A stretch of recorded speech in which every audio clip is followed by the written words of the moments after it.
이번에 이제 10월부터 3040 수련회를 했습니다. 우리 교회는 이제 아이 있는 가정들과 또 없는 가정이 또 준비하는 가정으로 이렇게 반반 이렇게 있는 것 같습니다. 근데 이제 3040이라고 해서 사실은 이제 다 장년이고 다 큰 사람들이잖아요. 이제 그럼에도 불구하고 제가 이제 목회자로서 느끼는 것은 영적인 교제와 나눔이 이들에게 참 필요하구나라는 것을 느끼게 됐습니다. 또 아이들이 있는 가정들을 보면 아이들은 어떻습니까? 아이들 맞게 그 필요한 것들이 있겠구나라는 생각을 했습니다. 그래서 이 수련회를 마치고 돌아온 길에 어디에 들려서 좋은 곳이 있으면 우리 아이들을 이곳에 데려와서 즐거운 교제와 또 하나님 말씀을 나누면 좋겠다라는 생각을 또 하게 됐죠. 우리가 노년에 이르기까지 우리도 노년이 되었지만 또 우리도 성장이 필요할까요? 안 필요할까요? 노년에 맞는 성장이 또 필요한 것입니다. 아이들은 성장기에 맞게끔 성장이 필요하고 청소년은 청소년답게, 청년은 청년답게, 또 뭐 3040, 5060, 7080, 뭐 90, 100세까지 다 필요한 것들의 어떤 그런 성숙과 성장이 필요한 것입니다. 성장기에 있는 아이들에게 성장에 방해가 되는 것들이 있다면 어떻게 하겠습니까? 특별히 우리 부모님들은 아이들에게 일찍 자라라고 하는 이야기를 하죠. 오늘 아까 뉴스를 이렇게 검토하고 이렇게 보다가 어떤 뉴스를 봤냐면 12시 전에 자는 사람과, 그러니까 아침형 인간이죠. 아무래도 12시 전에 자면 아침형 인간이 되겠죠. 그리고 12시 넘어서 자는 이제 야간형 인간, 뭐 그렇게 말해야 될까요? 뭐 하여튼 그런 이 차이가 있는데 실제로 심혈관의 차이가 15% 이상 차이 난다라는 거예요. 어느 쪽이 더 건강할까요? 맞습니다. 일찍 자고 일찍 일어난 사람들이 훨씬 더 혈관이 좋다라고는 15% 이상 훨씬 좋다라고 하는 이 통계가 나온 것을 보고 조금 더 일찍 자는 것이 좋구나라는 것. 이것은 어린 아이뿐만 아니라 어른들 다 마찬가지라는 것이죠. 근데 만약에 성장기에 있는 아이들에게 이 성장에 방해가 되고 또 특별히 늦게 자는 거라면 우리 어른들은 늘 뭐라고 하죠? 일찍 자라고 합니다. 뭐 안 큰다고요? 키 안 큰다고. 실제로 성장 호르몬은 12시, 그러니까 11시 넘어가는부터 2시까지 가장 활발하게 성장을 일으킨다고 하니까 우리 어른들이 말한 대로 일찍 자야 키가 크는 것은 맞는 것 같습니다. 그래서 성장기에 만약에 방해가 되는 것이 있다면 그것을 하지 못하게 해야겠죠. 뭐 어느 부모가 야 늦게 자라 뭐 어떠냐 내일 뭐 학교 좀 늦게 가지 이런 부모는 없을 겁니다. 당연히 일찍 자고 일찍 일어나서 학교 생활 뭐 수업 시간에 졸지 않도록 이렇게 부모들은 이야기하는 것이 당연할 것이죠. 근데 요즘 이제 영상들이 워낙 자극적인 것들이 많아서 그러니까 쇼츠라고 하죠. 짧은 영상들. 그 짧은 영상들을 보다가 심취해서 이 아이들이 이제 어떤 이 뇌 건강이 정말 많이 혼란스러워지고 또 안정감이 없어지는 그런 현상들이 분명히 있다라고 하는 것이죠. 그래서 그런 것들에 많이 빠져 있으면 우리 어른들은 야 이제 휴대폰 적당히 하고 일찍 자라고 하는 잔소리를 하게 될 것입니다. 어느 누구나 절대로 성장에 방해가 된다면 그냥 방관하거나 그렇게 하라고 내버려 두지 않을 것입니다. 허용할 사람은 없는 것이죠. 그럼 성장을 해야 되는데 성장은 어떻게 해야 될까요? 성장은 매일 훈련이나 노력이 필요합니다. 단시간에 가능할까요? 성장이요? 그렇지 않죠. 성장할 때가 되면 물론 빠른 성장이 있을 수는 있겠지만 오랜 시간 동안 성장을 하게 됩니다. 또 우리가 하고자 하는 목표도 그냥 단시간 내에 목표를 이룰 수 없는 것이죠. 오랜 기간 노력하고 훈련하고 단련되어서 그 목표를 달성할 수 있는 것입니다. 그럼 믿음의 성장은 어떨까요? 믿음의 성장도 주님의 은혜를 받고 극적으로 변화가 일어나고 막 정말 여러 가지 역사들이 경험하게 되지만 그러나 그것이 끝일까요? 그것이 끝이 아니죠. 우리가 믿음의 성장을 하는데 지속해서 그 영적인 싸움과 거룩하기 위하고 견인되기 위한 어떤 이 성장, 믿음의 거룩함을 회복하기 위한 이 믿음의 성장을 계속해서 노력하고 하나님 앞에 살아가야 되는 것입니다. 혹이나 우리가 나는 이쯤 믿음 생활 잘하고 있어 한다면 이건 큰 교만함이죠. 누구나 어느 누구나 하나님 앞에 믿음의 성장을 위해서 계속해서 훈련하고 노력하는 것입니다. 믿음 안에서도 성장이 있어야 되는 건 당연하죠. 이번에 이제 상공사고 수련회 때 이제 첫 가정은 너무 이제 두 가정이 가서 시간이 부족해서 못했지만 이제 다른 가정들은 성경 읽기를 조금 했습니다. 많이 한 건 아니었고 또 여러 가지 대화하다가 보통 1시간 정도 성경 공부를 쭉 했습니다. 이제 사실 저는 좀 성에 안 찼어요. 왜냐면 더 많이 연구하고 싶고 그 단어가 어떤 의미인지 그 문맥이 어떤 건지 더 파고들고 싶었지만 또 시간도 제약되고 또 이쯤 되면 이사하는 것도 부담될 것 같아서 이렇게 마무리를 했습니다. 근데 이제 상공상공한테 이제 그 수련을 마치고 과제를 내줬어요. 숙제. 그러니까 소감을 작성해서 우리 상공사공 모여 있는 카톡방에 소감문을 작성해서 제출해라. 이게 숙제였거든요. 근데 놀랍게도 모든 가정마다 한마디가 성경을 읽게 되고 연구하고 뭐 읽는 방법을 배우게 돼서 참 감사합니다라는 글을 남겼더라고요. 저는 성이 안 찼거든요, 사실. 너무나 부족하다고 느꼈는데 시간이 부족해서 사실은. 근데 그래도 그렇게만이라도 성경을 읽었다라고 하는 것에 굉장히 도전을 받는 것을 보고 그렇구나. 그래. 우리가 어느 누구의 어떤 믿음의 위치에 있든 성경을 읽고 성경을 배우고 하는 것은 그것이 뭐 10년 믿음 생활, 20년 믿음 생활, 뭐 지금 믿음 생활 하는 사람과 상관없이 다 필요한 거구나라는 것을 느꼈다는 거죠. 제가 말씀드린 저는 성이 안 찼다고 하지만 그 이유는 저는 월요일날 그렇게 묵상하고 화요일날 또 묵상하고 수요일날 또 묵상을 합니다. 만약에 시간이 안 되면 어떻게든 그 묵상을 하려고 하죠. 그 부분에서 이제 이 성이 안 찼다라는 것이고, 성경을 저도 보면 어떻습니까? 새롭죠. 놀랍죠. 우리가 같은 본문을 읽어도 오늘 읽은 본문, 어제 읽은 본문, 만약에 내일 읽는다면 똑같은 본문을 읽더라도 어떻습니까? 와닿는 은혜가 같을까요? 다를까요? 다를 때가 훨씬 더 많죠. 같은 본문을 읽어도 하나님께서 나에게 주신 그 은혜와 역사와 성령님의 놀라운 은혜가 다르다는 거예요. 그러니 믿음의 성장이 끝이 있습니까? 없는 것이죠. 계속해서 하나님 앞에 그 믿음을 단련하고 훈련되기 위해서 우리 특별히 금요기도에 모이신 분들은 늘 그렇게 훈련되어지시기를 축원합니다. 훈련의 맛이 있잖아요. 여러분 보세요. 우리가 어느 정도 훈련해서 딱 성과를 이루면 얼마나 기쁩니까? 근데 가끔 아무리 노력해도 안 될 때는 좀 자존감이 있겠지만 근데 열심히 노력했어요. 성경을 열심히 읽어봤어요. 그랬더니 뭔가 하나님께서 주신 은혜를 만끽하게 돼요. 그럼 얼마나 뿌듯하고 기쁨이 있겠습니까? 그런 성장과 노력의 결과들, 열매들이 있게 된다라는 것입니다. 그래서 오늘 우리가 이제 하나님의 인도하심을 경험하기 위해서 여러 가지들이 있겠지만 그 중에 가장 중요한 건 하나님 말씀을 어떻게 대할 것인가. 오늘은 이제 그 부분을 이야기하고 싶어요. 아이가 음식을 먹습니다. 근데 만약에 아이가 음식을 거부하면 어떨까요? 걱정이 되겠죠. 어린 아이가 성장을 했는데 먹을 것을 먹어야 되는데 먹지 않는다면 이건 큰일 난 일입니다. 성장해야 되는 사람이 있습니다. 근데 성장해야 되는데 성장하지 않으면 우리들은 다 어떻게 해야 될까요? 걱정을 하죠. 아마 우리도 뭐 목장 식구들 가운데 성장이 필요하고 기도가 필요한 사람인데 성장이 안 되는 사람이 있어요. 그러면 우리는 안타깝게 여기잖아요. 저분이 좀 믿음이 성장해야 되는데, 성숙해야 되는데, 자라야 되는데, 그런 염려가 생기지 않겠습니까? 이게 마찬가지예요.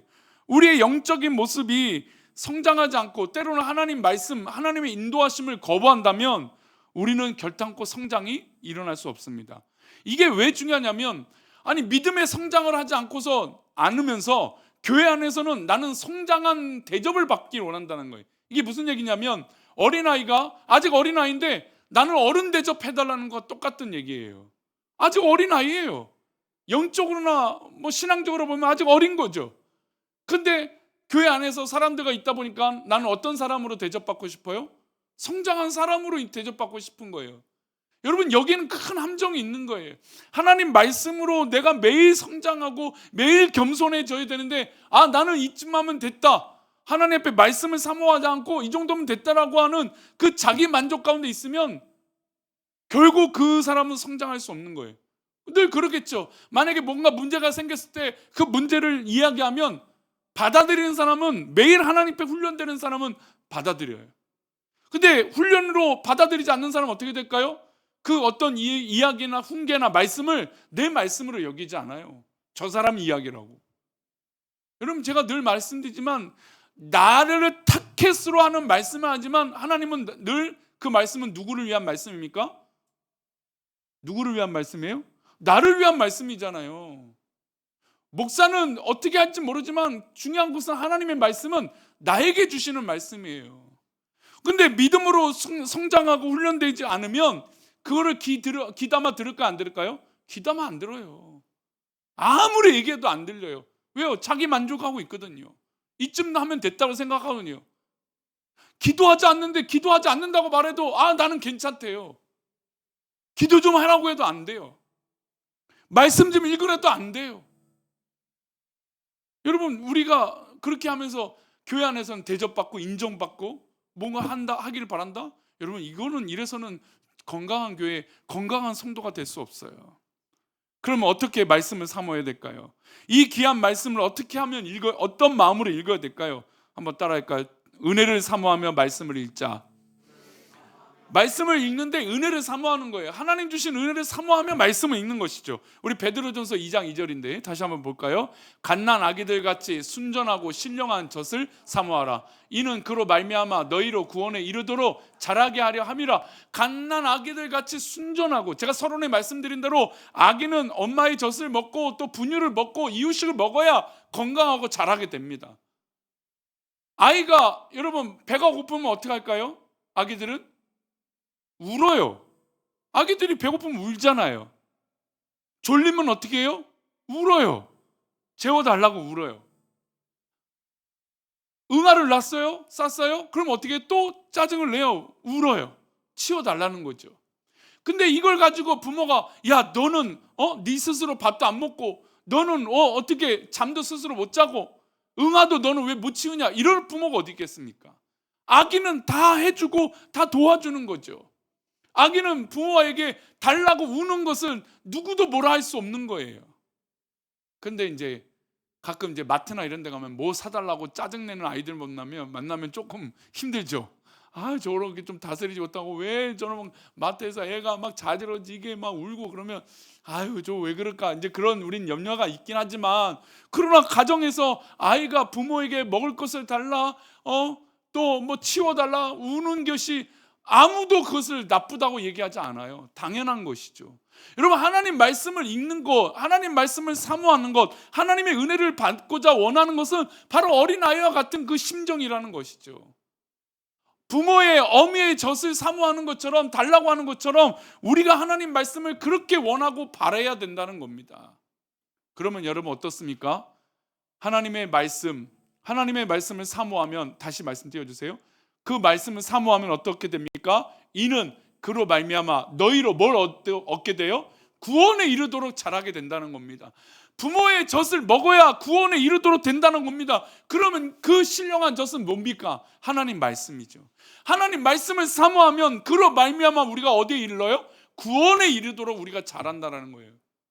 그러면 우리가, 여러분, 구원은 받았지만 구원에 이뤘습니까? 안 이뤘습니까? 우린 구원을 아직 이루지 않았어. 구원 받았지만 아직 완성되지는 않은 거예요. 왜? 천국 가야죠. 우리의 삶이, 아니 주님이 다시 오실 때일지, 아니면 우리가 삶을 이 땅에서 마감할지는 모르겠지만, 그러나 하나님의 그때가 되면 구원의 완성이 될 텐데, 그때까지 우리는 잘해야 된다는 것이죠. 하나님 말씀을 사모함으로, 하나님의 은혜를 받음으로 우리가 구원에 이르도록 열심히 자라야 되지 않겠습니까? 근데 여기서 나는 다 자랐어요, 나는 안 먹어도 돼요. 여러분, 그거는 아주 위험한 발상이고 생각이라는 것이죠. 그래서 우리 금요기도에 오신 분들은 하나님 말씀을 이렇게 사랑해야 돼요. 내가 오늘도 하나님 말씀 붙들고, 내가 하나님 말씀을 붙들어서 기도함으로 정말 구원의 감격의 은혜가 넘치기를 원합노라. 그렇게 돼야 되지 않겠습니까? 구원의 감격의 은혜가 넘쳐야 되죠. 여러분, 그게 바로 우리의 신앙의 원동력 아닙니까? 여러분, 아이가 젖을 먹을 때 힘차게 먹는 아이를 보면 너무 예쁘잖아요. 잘 먹으면 적게 먹거나 막 투정 부리면 걱정되잖아요. 여러분, 우리가 하나님 말씀을 순결하게 받아들이고 그것을 맛있게 먹으면 얼마나 하나님께서 기뻐하시겠습니까? 이제 뭐 여기서 자녀들이 있고 뭐 그랬어요. 만약에 사위 자식들이 있어요. 그런데 부모가 밥을 딱 차려줬는데, 물론 여기서도 나는 참 음식을 해도 안 되는 부모들이 있긴 있어요. 하지만 그래도 대부분 부모들은, 그 엄마들은 자녀들 또 남편을 위해서 이렇게 음식을, 또 이렇게 말하면 또 아내만 음식하냐 뭐 이런, 또 요즘은 참 희한한 논란이 많아서, 근데 어쨌든 뭐 남자도 여자도 어떻게 음식 밥상을 딱 차렸어요. 근데 그 밥을 먹는데, 여러분, 깨짝깨짝하면서 먹는 걸 좋아합니까? 맛있게 먹는 사람이 좋습니까? 맛있게 먹는 사람이 좋지요. 분명 내가 이게 짜고 뭔가 간이 시원치 않은데 그래도 맛있습니다고 열심히 먹으면 여러분 예뻐 보여요. 예뻐 보이죠. 여러분, 하나님 말씀을 받아들이는데 예쁘게 막 열심히 먹고자 하고 사모함이 있으면 우리 하나님께서 얼마나 기뻐하실까요? 그래서 예배에 하나님 앞에 드리는 그 태도와 그 모습은 그래서 중요한 거예요. 하나님 말씀 받는데, 물론 이인수 목사의 설교와 말씀은 아니지만 하나님 말씀 받는데 즐거이 그 말씀을 받아들이고, 아멘, 기쁨으로 그 말씀을 사모하면 얼마나 행복합니까? 그래서 가끔은 저도 고민이 많아요. 왜냐하면 우리 합동 측 교회는 좀 점잖은 예배예요. 그죠? 우린 점잖잖아요.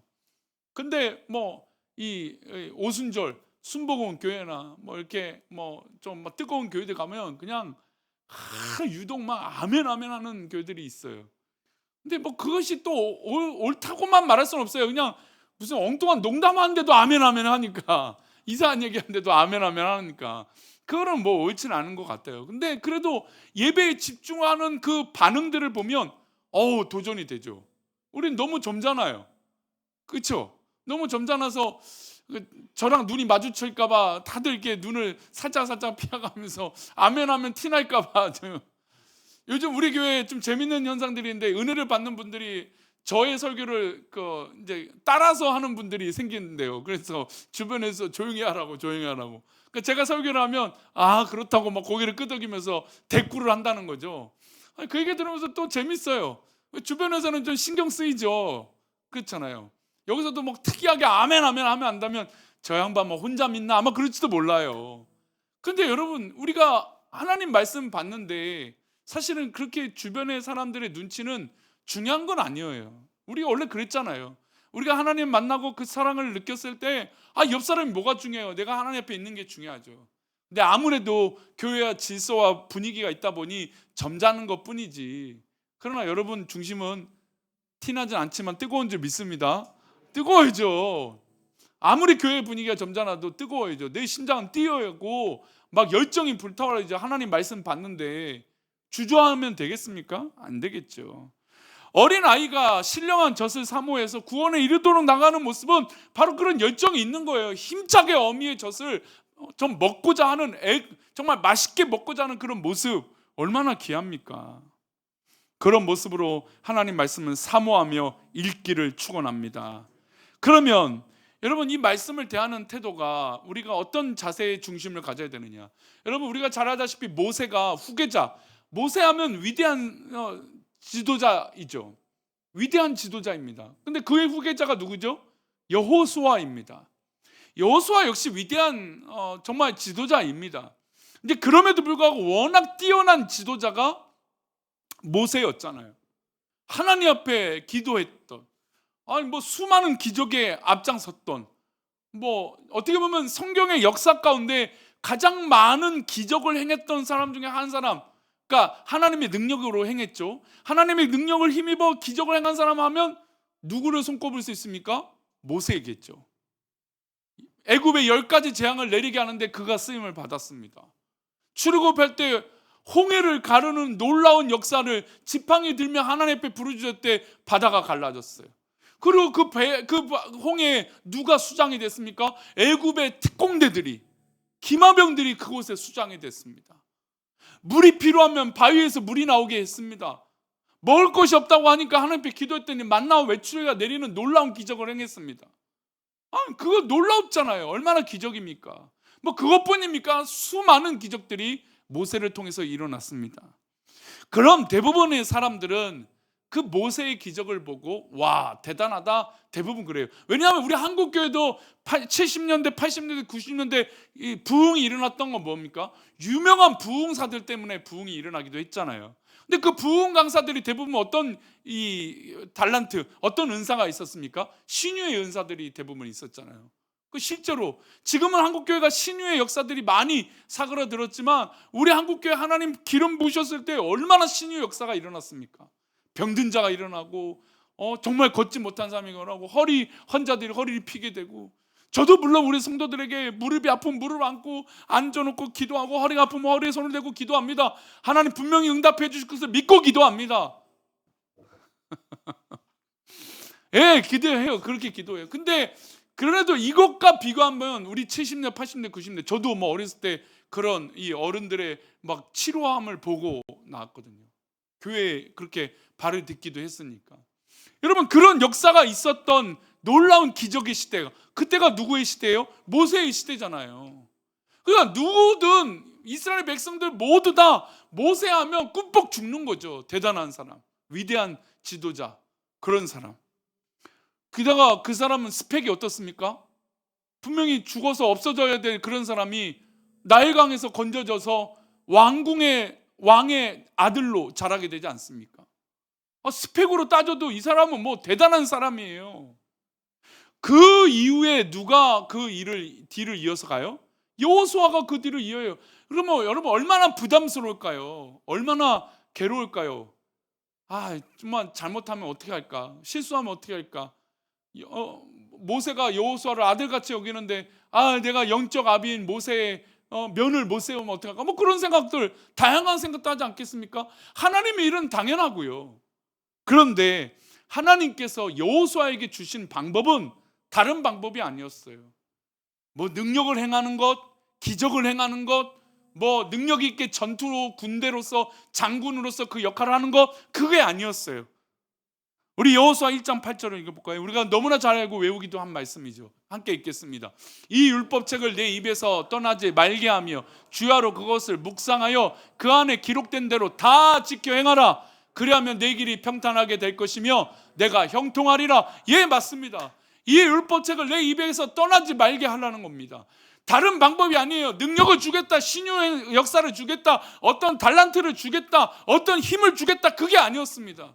하나님께서 여호수아에게 모세의 뒤를 이어서 그 모든 선지자의 역할과 지도자의 역할을 감당할 수 있는 힘은 주야로 그것을 하나님의 말씀을 묵상하여 그 기록된 대로 행하는 방법이었습니다. 이게 여호수아에게 방법이고 칼이고 능력이었던 것이죠. 그리하면 하나님께서 어떤 약속을 하세요? 내 길이 평탄하게 될 것이며 내가 형통하리라. 여러분, 우리는 하나님 앞에 기도합니다. 평탄하게 해주세요, 형통하게 해주세요. 예, 그렇다면 어떤 능력을 발휘하는 것이 아니라 내 입에서 뭐가 떠나지 말아야 돼요? 하나님의 말씀이 떠나지 말아야 돼요. 하나님 말씀이 내 입에서 사모함이 되고, 그것을 어린아이가 젖을 어미의 젖을 사모하듯이 그렇게 사모하면, 그리고 그렇게 읽기만 하면 안 되겠죠? 그 읽은 그 말씀 그대로 어떻게 됩니까? 행하면 하나님께서 내 길을 평탄하게 할 것이고 형통하게 해 주신다는 겁니다. 우리 성도님들, 그럼 이제 뭔가 오기 시작하죠. 내가 하나님의 인도를 받고 하나님의 은혜를 받는 것은 다른 게 아니라, 다른 곳에서 시작되는 게 아니라 하나님 말씀으로부터 시작되는 걸 이제 알게 되었습니다. 그러면 잠언 1장 5절은 그렇게 하나님 말씀을 사모하는 자에게 명확한 말씀을 주세요. 함께 읽겠습니다. 지혜 있는 자는 듣고 학식이 더할 것이요 명철한 자는 지략을 얻을 것이라. 지혜 있는 자는 뭘 읽는 자예요? 하나님 말씀을 읽는 자가 지혜 있는 자예요. 하나님 말씀을 붙드는 자가 지혜 있는 자예요. 진짜 지식을 얻고 싶고 학식을 얻고 싶으면 하나님 말씀을 읽으면 학식이 더해진다는 것이죠. 명철한 자는 지략을 얻게 된다는 겁니다. 하나님 말씀을 붙들으면 내 지식과 지혜가 더 높아진다는 것이죠. 말씀대로 살면 평탄하게 되는 것뿐만 아니라 내 지식과 내 명철이 지략을 얻게 된다는 겁니다. 즉 지혜롭게 된다는 것이죠. 제가 예전에도 말씀드렸지만 사실 우리가 이렇게 똑똑해질 수 있는 힘은 뭘 많이 읽어서요? 하나님 말씀, 성경. 여러분 이게 왜 중요한지 아세요? 실제로 우리 한국 사회가 급속도로 성과를 이뤘잖아요. 70년, 80년대, 60년대부터 전쟁 이후부터 60년, 80년대 급속도로 성과를 이루잖아요. 여러분 거기서 가장 중요한 요소가 뭔지 아세요? 문맹률이에요. 문맹률. 그러니까 우리는 한글이라고 하는 위대한 이 글자가 있지만 여러분 실제로 글자를 읽는 그 능력은요. 여러분 언제 더 높아진 줄 아세요? 70년대, 80년대, 90년대예요. 여러분 제가 어렸을 때 성경을 읽지 못하는 어른들이 꽤 있었어요. 근데 어느 순간부터 교회에 성경을 못 읽는 분들이 한 분도 없더라고요. 왜 그런지 아세요? 성경을 교회에서 읽게 하니까. 성경을 읽고 써요. 여러분 심지어 여러분 우리는 헌금 봉투에 또 뭐예요? 글씨는 예쁘게 못 쓰더라도 다 자기 손으로 그 글씨를 쓰잖아요. 하나님 감사합니다. 기도 제목들을 쓰잖아요. 여러분 읽고 쓰는 능력이 한국 사회에 높아졌어요. 저는 그 가운데 교회의 역할이 굉장히 크다라고 믿어요. 근데 하나님께서 그렇게 성경을 읽고 썼던 민족을 어떻게 해주셨습니까? 지혜를 주셨잖아요. 저는 그걸 확실히 믿어요. 한국 교회가, 한국 사회가 왜 이렇게 급속도로 성장했는가? 저는 그 속에 분명 요즘은 세상에서 교회의 어두운 면을 많이 얘기하고 있지만 그러나 역사적으로 한국 교회의 기독교 역사는, 사회의 역사는 정말 위대한 역사들을 감당했다는 걸 부인할 수 없을 겁니다. 저는 그렇게 믿어요. 왜 한국 사회가 이렇게 똑똑해졌는가? 왜 전 세계적으로 알아주는 민족이 됐는가? 여러분 우리가 성경을 읽고 쓴 것이 우연한 일이 아니라는 것이죠. 또 그렇게 읽고 썼던 이 나라 인민족을 하나님께서 기뻐하셨던 거죠. 왕년에 여기서 성경 한 번씩 써보지 않으셨어요? 다 성경 1독, 2독 해보자고 막 운동도 일어나지 않았습니까? 내년에 한번 성경 1독 이상을 꼭 한번 해보십시오. 꼭 읽어보십시오. 노력해보십시오. 우리 우리 어른들도 이미 하고 있고 우리 젊은 부부들 사이에서도 성경 읽자고 막 서로 그렇게 하더라고요. 근데 자기 혼자 하면 못 읽으니까 같이 읽자고 하더라고요. 좋아요. 여러분 목장 식구들끼리 여러분 성경 읽는 목표를 주보에 실어요. 그죠? 몇 장 읽는다고. 가끔 보면 이게 진짜 읽었는지 의심스러울 때가 있는데 이제 그 의심은 성경을 읽은 거에 대해서 의심이 아니라 성경을 읽었으면 좀 변화가 일어나야 되는데 왜 성경만 읽은 거지? 이런 생각이 들 때가 있지만 여러분 성경을 읽으면 그것에서 뭘 얻어요? 지혜를 얻고 명철을 얻는다잖아요. 학식을 더해 주신다잖아요. 하나님 말씀 읽으면. 여러분 그것을 믿으시기 바랍니다. 아멘. 마지막으로 신명기 6장 6절과 7절입니다. 함께 읽겠습니다. 오늘 내가 내게 명하는 이 말씀을 너는 마음에 새기고 내 자녀에게 부지런히 가르치며 집에 앉았을 때든지 길을 갈 때든지 누워 있을 때든지 일어날 때든지 이 말씀을 강론할 것이며 제가 내년에 그래서 우리 성경 읽기 모임을 좀 많이 좀 했으면 좋겠다는 생각이 들어요. 성경을 읽으십시오. 그리고 아이들에게 부지런히 가르치십시오. 나중에 아이들이 부모님한테 물었잖아요. 이 말씀이 뭐냐고. 그러면 또 머리 극적극적하면서 잘 모르겠다 그러지 마시고 말씀 읽어서 아이들에게 가르쳐 주십시오. 가정 예배 드리면서 성경을 읽어보십시오. 그리고 아이가 이해 안 되면 뭔지 물어봐 주시고 아니면 목사님들이나 교육자들에게 물어봐 주시면 돼요. 그 말씀의 영향력이 어떻습니까? 이 말씀이 이스라엘 민족을 살게 해 주셨던 말씀이 된 거예요. 부지런히 가르치며 집에 앉았을 때든지, 우리 집에 가면 맨날 앉아 있잖아요. 아니면 누워 있거나. 그때에도 하나님 말씀을 가르쳐야 돼요. 길을 갈 때에도, 누워 있을 때에도. 그 누워 있을 때도 바로 나오네요. 일어날 때에도 하나님 말씀을 읽어야 되는 것이죠. 여러분 그래야 하나님의 인도하심을 그 말씀 속에 발견할 수 있는 것입니다. 우리 금요일에 오신 성도님들 정말 하나님 말씀이 우리 성도들을 살려주실 것을 믿습니다. 아멘. 그러니 그 말씀 붙들고 정말 한 걸음 더 성장하는 저와 여러분 되시기를 축원합니다. 오늘 이제 김장